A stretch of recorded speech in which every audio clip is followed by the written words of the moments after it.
Judaism is a phenomenon where you become more of who you are without your permission. And so there's a big difference between the word discover and the word explore. Discover implies we're going to make a discovery. Explore is a mindset. Sellers, all of you inside of you have your own unique style, your own unique artistry. What makes us all special artists is us. That's why there's not avatars of stand-up comedy. Comedians are a great example of what artistry looks like in practice, and they're not cover bands. Now, cover bands can be people. Companies can become cover bands as well. Laughing at that one. Being an artist, you can't tell somebody how to be an artist like you or me.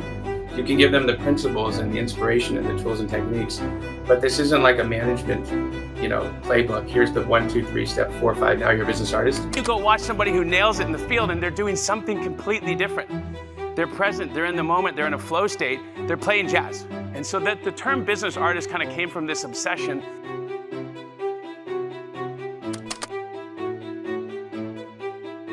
This one feels maybe corporate-y. If you go to ChatGPT and you say, write me something in the style of Hemingway, give me a song in the style of Beethoven, you all have an in the style of yourselves.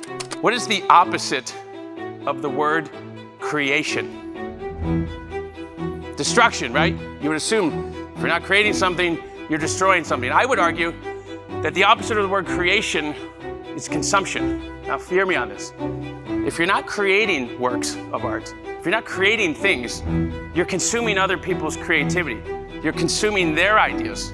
More people consume than create. And if you believe that to be true, then you say, okay, what are the implications? When you see the world through the lens of a creator, it allows you to figure out what type of creator you want to be. You're sort of in a state of flow, as they say.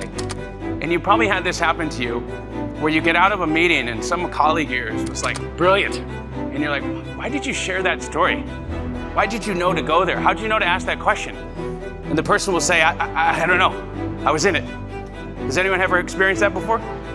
So I tell you a quick story that's relatable, has a little tension, has a call to action, and is in a style of myself, yeah? Who's King John II? And this is where you have it. This is where you get the invitation to start your story, and you say, do, re, mi, fa, sol, la, ti, do, right? If somebody co-creates a new idea with you, it's very difficult for them to not do it.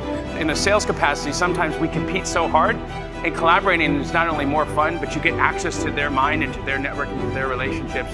Bring out your own unique personality. Thank you, everyone.